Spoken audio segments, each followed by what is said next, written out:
Viewers, it's my pleasure to welcome back Pandit Satish Kumar Sharma ji for a look at what has been happening across the pond in United Kingdom. Pandit ji, namaskar and welcome to PGurus channel. Pranam ji, Sree ji, namaskar ji, and Jai Shri Ram. And we have just closed off the Diwali season. Wasn't it wonderful to see Ayodhya lit up with diyas this time? It was so inspirational. I think we've been waiting for so long that was a glorious way to celebrate Diwali. So it's a pleasure to be with you, and I look forward to discussing some of the incredible happenings that have been going on in the last week or two. I couldn't agree with you more on what I saw in Ayodhya. It's a beautiful, beautiful sight to behold. And here is hoping that even better Diwali festivals happen in the future. And maybe you and I might be there in one of those festivals. We've always thought of doing some things together. Sometimes our paths cross, and well, let's see how it plays out. But I look forward to it. I look forward to it, and that's a wonderful hope to put out there. Yes, thank you. And so let's take a quick look at what has been happening in United Kingdom. The child abuse by the clergyman. What is the latest on that? Okay. Well, this issue is one of the longest running issues in the United Kingdom. And it's one which sadly doesn't show any signs of abating the abuse of vulnerable adults and children by authorities, people who are in positions of power.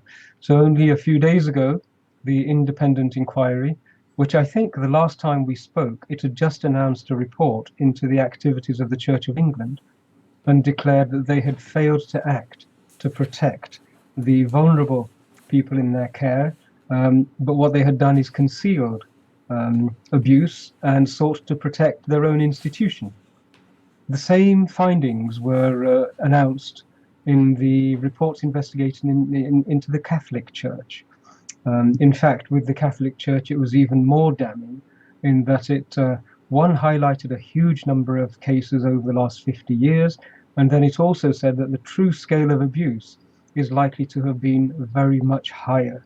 The report was very critical of the fact that the church was neglectful in recording the issues that happened, and even when it did record them, it acted to conceal its own reputation, to protect its own employees, its own clergy, and as a result, the victims of their abuse suffered terribly.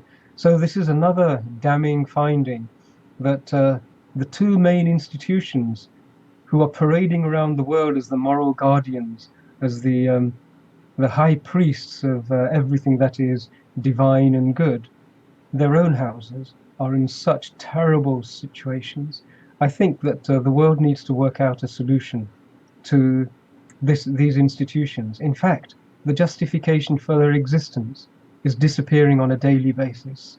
Here in the United Kingdom over the last month, there have been a number of talks, a number of debates as to whether the Church of England should now be disestablished completely and deprived of its special status in English public and civil life. And the resistance to that is diminishing rapidly. So hopefully we will see some genuine changes. You may not be aware, but in fact on the 18th of November 2014, so we're going back 6 years ago, I held an event in Parliament on this very issue, that the churches were abusing vulnerable people and they were concealing the abuse and not fulfilling their duties under law. It's now, 6 years, and we're still at exactly the same position. So I think something needs to be done. Otherwise, the machinery of government really is failing to protect its citizens. So hopefully, this report will be a catalyst to some genuine changes. I hope so too, Panditji. Let's take a look at the politics in United Kingdom. Let's start with the Conservatives. Now, there was an investigation about the Home Secretary, Priti Patel, and looks like the findings are out now. What is the status now on that, sir? Yes, hot off the press, in fact. It was only today. There were rumors coming out yesterday that the report was damning of Priti Patel, and the Prime Minister would possibly have words with her and may even ask her to resign as a minister. So an atmosphere was being created. The report that was published today was very interesting, and immediately and promptly, the Prime Minister said, "I'm very happy. She didn't abuse anybody. There was no bullying, and so this matter I now consider closed." Now, it's worth digging a little bit underneath the surface here. The allegations were that she was bullying senior civil servants. Now, on the face of it, all of us respond with compassion because we don't like bullies.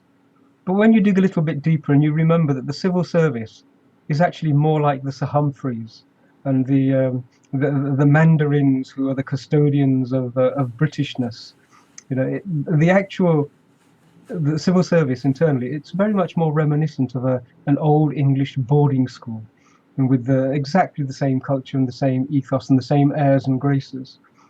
And we do know that Boris Johnson's government has been seeking to introduce dramatic reforms. Dominic Cummings had been very open about his intentions to update this archaic, antiquated, overly bloated civil service and make it into something much more appropriate to the 21st century.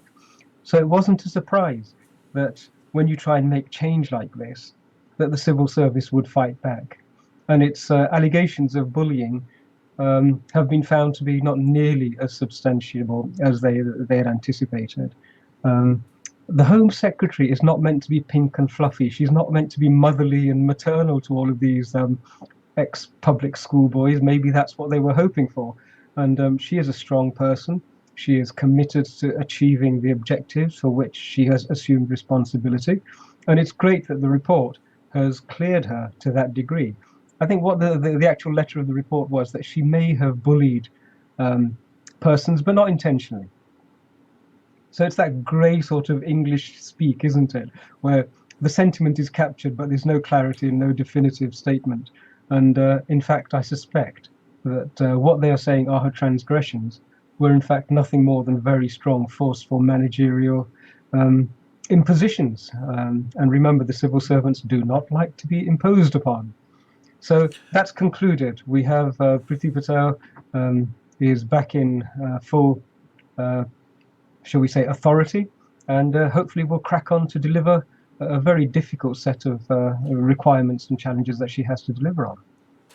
Panditji, play this out for me. So let's say that XYZ is a bureaucrat who did the complaint, and now that it has been proven to be otherwise, would this person be relegated to a less significant post, or would they just resign on principle? What usually happens?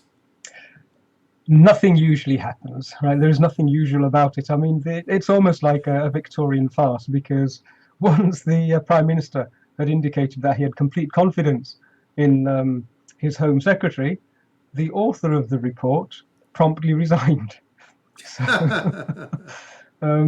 So, as I said, there is a clearing out of dead wood going on, and it's so necessary. Britain has coasted on the image that was created during Victorian colonial rule for so long, and I think they haven't realized that it's a redundant model, that the world needs slick, efficient, sharp, effective, contemporary engagement with the issues that face us, not the old, oh, we're still going to peddle the image of empire and condescend to, sort of do something from time to time. It's all history. There are times when I think that the Captain Mannering sort of character is still far too present in the civil service, and we need to move forward to a much more effective civil service. So nothing is set in stone. The general public has very little sympathy for many of these mandarins and their golden handshakes and their golden parachutes. They have unbelievable packages for severance, and so the public sympathy is virtually dissipating in front of our eyes. They want to see results, they expect to see really professional engagement, and they want people to behave like grown-ups and not schoolboys who sort of throw a tantrum, have a hissy fit, and then file complaints for abuse, for bullying. It's the times changed, the mood has changed, and it's good to see that they are being dragged into the 21st century. The general public is basically seeing this as a failed hit job, that the civil servants decide to try and do what they always do, and they failed. It's worth revisiting Yes Minister now and again just to get a proper perspective on how they behave. So yes, it's good news in that we still have Priti Patel as the Right Honourable Home Secretary, and that we have another couple of civil servants who have decided that they should be seeking greener pastures. Good news. Well, speaking of greener pastures, looks like the star of Dominic Cummings, arguably the architect of the 80-seat majority that the Conservatives enjoy today, looks like he has parted company. What happened there, sir? Well, I think the whole story has yet to come out, to be honest. But it was abrupt. It was relatively unexpected. They say a week is a long time in politics, but at the beginning of the week, I don't think there was any expectation that by the end of the week, Dominic Cummings would have picked up his belongings, packed them into a cardboard box, and peremptorily left Number 10 Downing Street. Um, the His side of the story has yet to be disclosed and revealed, but the rumor mill is working overtime. And the favourite theory at present seems to be that Mr. Cummings had a falling out with the Prime Minister's partner, Carrie Symonds, and that her influence is extraordinarily powerful, it would seem. We were not expecting this, but one thing that I would like to just sort of bear in mind is that he was also the architect of delivering the election on the basis of Brexit, that Boris's team would deliver Brexit. And that decision, that conclusion, it comes to fruition in a matter of days. And so his departure only days before the Brexit process terminates and Britain is formally no longer a member of the European Union, that strikes to me to be a little bit of an odd coincidence. There are people who are worried now that his departure is actually a sign, an indication that some sort of failure or lapse in that commitment to deliver Brexit may well be on the cards. So we should watch this space with a great deal of interest, and everybody is waiting to hear Dominic Cummings' side of the story. But it's an odd one, an awful lot of activity going on everywhere, as you can see. You know, this COVID crisis has sort of enabled people to do a lot of skullduggery, not physically, but political skullduggery, sleight of hand, things happening without people coming to know of it, because the press is pretty much muzzled right now. Not because people want to, but it's just the fact that access has completely gone away. So these kind of things are happening a lot. Far too much is happening, and you probably are following the results of the U.S. elections that are playing out, and it's really astonishing how this has played out. You will start seeing some amazing, I should say, bizarre and diabolical ways in which attempts were made to steal the vote. And the problem for the loser today is to supply the proof, and that is very shortcoming, and it's not easy to get that. So yeah, we have to see how that plays out. Very, very unfortunate. You're right, and we have been following it from over here.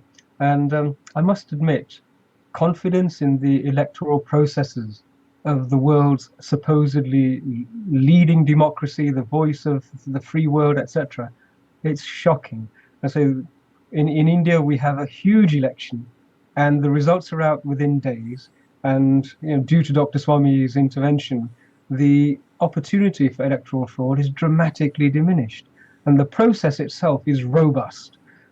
Imagine if it was the same situation that you have in the States over in India. There'd be civil war up and down the country. There would be a breakdown of social order on a scale that's unimaginable. And yet over in the US, the Silicon Valley, the birthplace of blockchain technology and encrypted certified transactions, and we can't manage to get a vote that's reliable. We've been shocked to follow the developments with this Dominion company and the software, and how the software is so capable of being fudged. It's quite extraordinary. It really does make the American scenario almost a bit of a farce. Yes, sir. And this saga will I think, come to a close shortly because there's a deadline on the certification of the elections. So we'll see. Next couple of months are going to be very eventful. Now, You go ahead. mentioned, sorry, you just mentioned a moment ago chaos. That Right. because of the COVID generated chaos, we're seeing all sorts of strange developments. And you're absolutely right. There are forces that seem to leap in to vacuums left by chaotic times, and we're seeing them all come to the front and get very, very active. And here in the United Kingdom, we have seen the most ridiculous government contracts given to people who are clearly not eligible to be recipients of public funds, and yet they seem to be running in the millions, if not the billions now. We have seen legislation rushed through without due scrutiny. About Parliament hasn't had an opportunity to reconsider the loss of our freedoms and our rights. All of a sudden, the COVID Act is on the books, and people are now looking through it, and there are some unbelievably draconian losses of human rights contained in that legislation. In Denmark, I think only today, yesterday, the Danish population got together outside of Parliament and basically demanded that the COVID legislation Parliament was wanting to enforce, the lockdowns, be torn up and thrown in the bin, and it was. And so it's a time of a great deal of turbulence. And as we know, when Samudra Manthan is underway, the Rakshasas and the Asuras are always there, ready to leap ahead. We need the Devas to engage in every front and every arena as well. And I think more and more of them are doing so. Well, let's hope that things settle down. I don't know when. I mean, every time we think there is a stability, and then something else happens, and this thing, it's like just keeps raising its ugly head. Um, let's take a look at the Labour Party's politics. There's never a shortage of drama when it comes to the Labour Party. Looks like one of their lords got kicked out for good, and he was a India baiter and Khalistani supporter and an ISI. What should I say?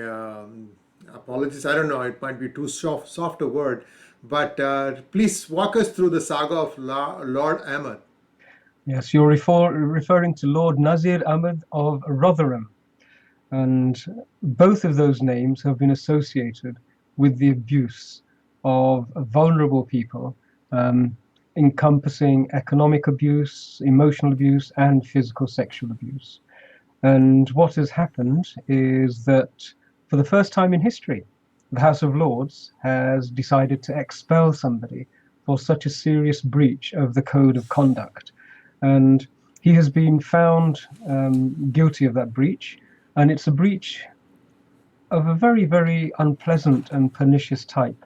Remember, the House of Lords is supposed to be the upper chamber of Parliament, and its activities, its behaviour, the members, that reflects hugely on the reputation that Parliament has in the country. And in this particular case, Lord Nazir Ahmed, he's the gentleman who has been inciting violence against the Indian High Commission and the Indian state at every opportunity. From the perspective of many commentators, he was deliberately engaged in inciting the attacks on the Indian High Commission August the 15th, not so long ago. But what has actually happened is that allegations were made by a vulnerable member of the Pakistani community, a lady who was in need of a great deal of support, and he was recommended to her. She approached him, and he made lots of promises. None of the promises were fulfilled, but on top of that, he took advantage of her vulnerability, and that is probably the heart of the findings. I would just mention that Lord Ahmed has also been in trouble, in hot water, with allegations relating to the abuse of children in Rotherham, and I think that investigation is still underway. So his departure is probably one of the long overdue acts of justice that a lot of people have been waiting for. He was the instigator of what's called the Khalistani dialogue and the rhetoric in this country. He was also the person who was fanning the flames of the troubles in Kashmir, the violence that was there. And so he his expulsion was long overdue. Prior to his expulsion, by the way, he's actually officially retired. And his act of retiring is the old, well, I'll jump before I'm thrown overboard routine. But it's a very positive development and long overdue. As I mentioned, the reputations of our institutions in this country are under a great deal of scrutiny now. And it's tragic, it's unfortunate that they don't withstand scrutiny. Too often we find that the members fail to maintain the standards that they expect of everybody else. And there's nothing worse than a hypocritical member of parliament. So it's actually a really good development. People are hoping with his absence now that the issues to do with abuse in places like Rotherham, Rochdale, which firmly revolve around the Pakistani Muslim community in those areas, that they will now start to also see some progress. There are an awful lot of people who were targeted by gangs, grooming gangs, who are still waiting for justice. And those people who are activists in this area, they openly declare that the problem is still going on, that it's not a question of it having stopped now that it's become publicly known. If anything, it's continuing, and perhaps even at a larger rate than was previously discovered. So it's a good development that we've had him leave Parliament. He's a core part of the Pakistani origin Labour group, and so his departure is, I think, going to be a good development for Keir Starmer and his attempts to introduce balance into the Labour Party. Speaking of Keir Starmer, I'm also reading that Jeremy Corbyn has been readmitted into the Labour Party. What's happening there? Sometimes one can't help but scratch one's head and try and fathom what on earth is going on in the currents of these political waters. But I've been trying to understand what's going on. There are a couple of points that I'd like to probably just mention. Remember, Jeremy Corbyn was the darling of the extreme left, of the Momentum movement, the groups who were extremely, shall we say, unpleasant in many of their interactions. A certain nastiness and a condescension had crept in, but they were very well organized. And Jeremy Corbyn managed to recruit so many of these people from the grassroots into the Labour Party. So there is a very strong grassroots support base for him. On the other hand, it's been really clear that his actions have been anti-Semitic, and so much so that it's brought the whole party into disrepute. So I think Keir Starmer has been trying to balance those two conflicting requirements, and it's a tough call to make. I suspect what was done was that he's been readmitted into the party, even though he hasn't apologized. He hasn't openly said, I got it wrong, and acknowledged fault. He has always managed to use words to avoid actually saying those things. But on the other hand, he's been denied the parliamentary whip. So he's a member of the Labour Party, but he is not permitted to act as a member of Parliament. And so now there is a tussle going on. I think to some degree, had he just been ejected, then the party would have adjusted, and this could have been a cauterized wound, and progress could have been made. But the fact that he's neither in and neither out, it's a lingering issue, and the longer it goes on, the longer they'll be lobbying for the whip to be reinstated, and clarity will not emerge. Whilst we were talking of Lord Ahmed being sort of ejected, it is the Christmas season, and in Christmas we have this phrase about Lords leaping. Well, the Lords are certainly leaping in that Lord Meghnad Desai has decided to leap out of the Labour boat as well, in response to Jeremy Corbyn being reinstated as a member of the party. So that's two Lords from the Labour group who have leapt overboard, shall we say. And it hasn't introduced stability. From another point of view, and Lord Desai was always hypocritical of India. The Labour Party's position has actually been anti-Hindu, anti-India for a long period of time. And so it's not a bad thing that these two lords are no longer capable of exerting influence. And hopefully we can see more and more people with, shall we say, a bit more connectivity, understanding, contemporary intelligence, engaged at that level. We certainly do need it. Well, I don't know how many viewers will remember that in one of his earlier trips after 2014, Modi was really leaning on Lord Meghnad Desai for a lot of the inputs on what to do. He would look to him and do whatever he suggested to do. It's all videos out there. And now Lord Meghnad Desai finds himself out of the Labour Party. And I had one follow-up question on Jeremy Corbyn. Now, the way I understand British politics, once a certain person reaches the pinnacle, which is the party leader, and then he steps down, politically that person's career is over, isn't it? Is Jeremy Corbyn hoping for a renaissance? It's a strange time. Ordinarily, I would have said there isn't a chance. But the very fact that he's been readmitted, and that so quickly, has really left the Jewish community in even more discomfort than when he was removed. He has been brought in. There is a distinct feeling that his admittance has actually been just smoke and mirrors. Let's leave him outside in the cold for a short while, then we'll bring him back in and perhaps nobody will notice.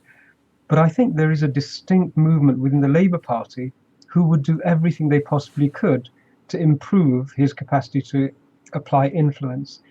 Now, if this was normal times, when we weren't in the middle of a COVID crisis and political organizations were able to orchestrate and organize themselves, I think we would be seeing the potential breakup of the Labour Party into two, because there are two very distinct warring factions now. In the same way that we had the Eurosceptics and then the Europhiles in the Conservative Party, which Boris managed to get sorted out until there was a consensus, the Labour Party has to do that. Otherwise, Jeremy Corbyn, who is the darling of the grassroots left momentum groups, he will be continuously pushed by them to be acknowledged, to be readmitted, to be elevated. And I think that is a very difficult choice. Who knows? We may see him appear as the new leader of old Labour, or is it old Labour, new Labour? I don't know. They sort of oscillate so often, don't they? But it may well be that he appears as the leader of the traditional extreme left socialist movement. So very unpredictable. But I think Sir Keir would probably act to give reassurance to the Labour Party's centrists and indeed to the Jewish community. He has to do that. Otherwise, the threat is still present. And that's entirely unsatisfactory. Who knows? There are civil servants in the background here as well, and I'm sure that they're beavering away, looking through the legal precedents and the potential problems with Jeremy Corbyn's reinstatement. We've got a great deal of energy, shall we say, sitting at homes around screens with a little bit of time on their hands to dig through the actual codes of conduct, to dig through the parliamentary procedures, the old history, Hansard, everything, and see what the situation is actually going to lead towards. So a strange time, lots of chaos, lots of churning, and unprecedented things. I say, I can't remember a time when we had so much of a shift in the Lords, where we've had Lords disappearing, and politicians coming and going as though they're in a perennial rotating door. Very interesting times ahead, I guess. Lastly, we had a friend of yours who was trying to get into some positions in the Labour Party, Dr. Niraj Patel. How is he doing? Did he make it, or was there a setback? What happened there, sir? Well, I think you've been very generous in describing him as a friend of mine. I've only met him on a couple of occasions. But he seems to be the sort of influence that I think the Labour Party could benefit from. And so from that point of view, I'd hope that he would get support. Now, he actually did very well for somebody who has come out of the cold wings of the party without any huge following and without support from within the party. So he was an independent standing against two very well-established slates, as they're called. And he actually did very well. He got to almost 2,000 votes. And I think that was purely and solely on the basis of his credentials and profile. There was no support. He was not given any ability to, shall we say, canvass the membership. It was a very, very limited degree of exposure, but the manner in which I think he did things has actually been very positive. I'm hoping that his involvement will have brought him to the attention of the decision makers on the NEC and the core inner circle who are trying to guide the Labour Party at this time. Because if there's anything they desperately need decent, solid, reliable, sensible, mature people to help them navigate this time. They have so many conflicting party sort of elements, and most of their party elements, it's sad to say, are vocal, and they're very successful at leveraging the victim card. It's almost as though somebody has gathered together a whole bunch of sheep, all of whom are very effective at playing the identity politics, who are very, very adept at leveraging the victim card, and yet all of whom have to be guided towards a particular goal. And to do that, you need very serious, decent character people. And if anything, what I've seen of him, Dr. Patil is actually capable of helping to guide people through this time. He is one of those BAME people who I think have genuinely got a solid, mature approach to politics, but also to life. So fingers crossed, I hope we see and hear more of him. And I still have a comfort and confidence in recommending that the Hindu community and the Indian community, especially in the Labour Party, support him. The fact that he got 2,000 votes, and I think there are in the region of some 15,000 Indian origin members of the Labour Party, it tells its own story. That membership group, if they had understood the benefit of having an Indian origin person on the NEC, they would have rallied around and voted for him. They had nothing to lose and everything to gain, and yet he didn't make it. On the other hand, it is, I think to my knowledge, there are 3 Pakistani origin, Muslim origin members who have been elected to the NEC. That's quite a significant presence there. It would have been really good to have another voice as well from the Indian origin side. So we still have a lot of work to do, and I'm sure he'll crack on and continue to do his best. But yes, it was a good showing, and hopefully, in the long term, good will come of it. Before we wind up the show, I just had one question for you, Panditji. Now, I am looking at what has been happening in Pakistan for the last 70 years, let's say. So in 1952, I could be wrong by a year or two, but that's when the army took over the country. Ayub Khan, I think. And since then, I'm told that there has been a continuous exodus of the upper middle class and the really, the professional class, like the doctors and the engineers, architects, and so on and so forth. And they were going primarily to United Kingdom when the United Kingdom opened up, maybe in the 60s when they found that there was a labor shortage.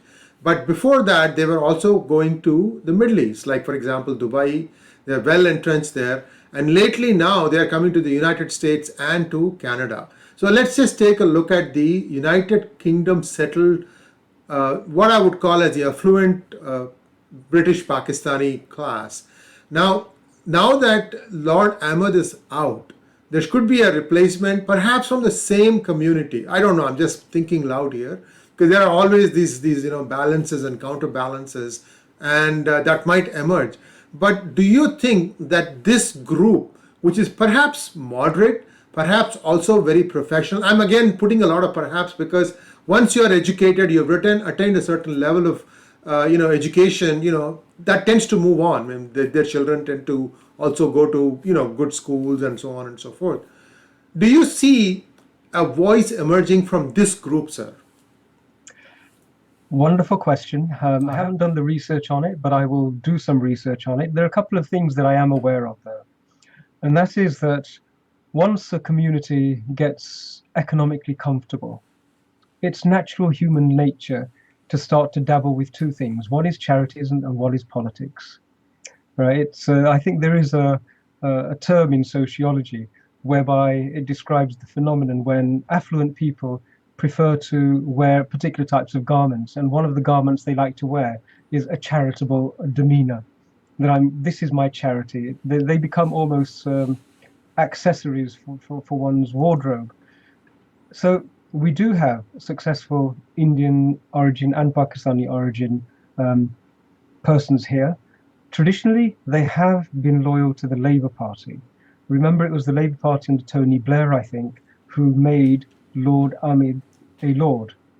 And at that time, they had opened the immigration into the country, and there was a very large volume of immigrants who came from Pakistan here. I think it's probably also worth just mentioning that it was actually the Labour Party who created Pakistan. They represent themselves as being, oh, we're the party who gave India independence.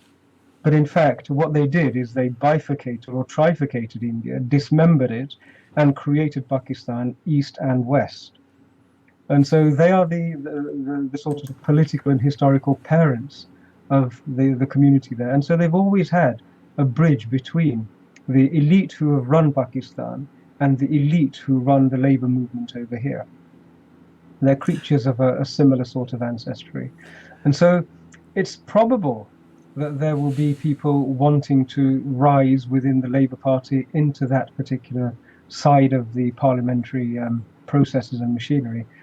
But I do think that the core parliamentarians and the machinery in government now is increasingly wary of the influence that Pakistan has wielded within the British political circles, and it has harmed Britain.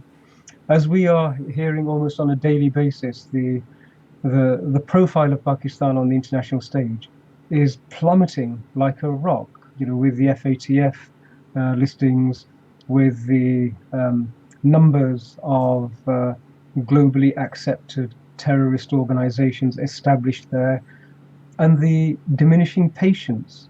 The American administration has demonstrated already that its patience is limited.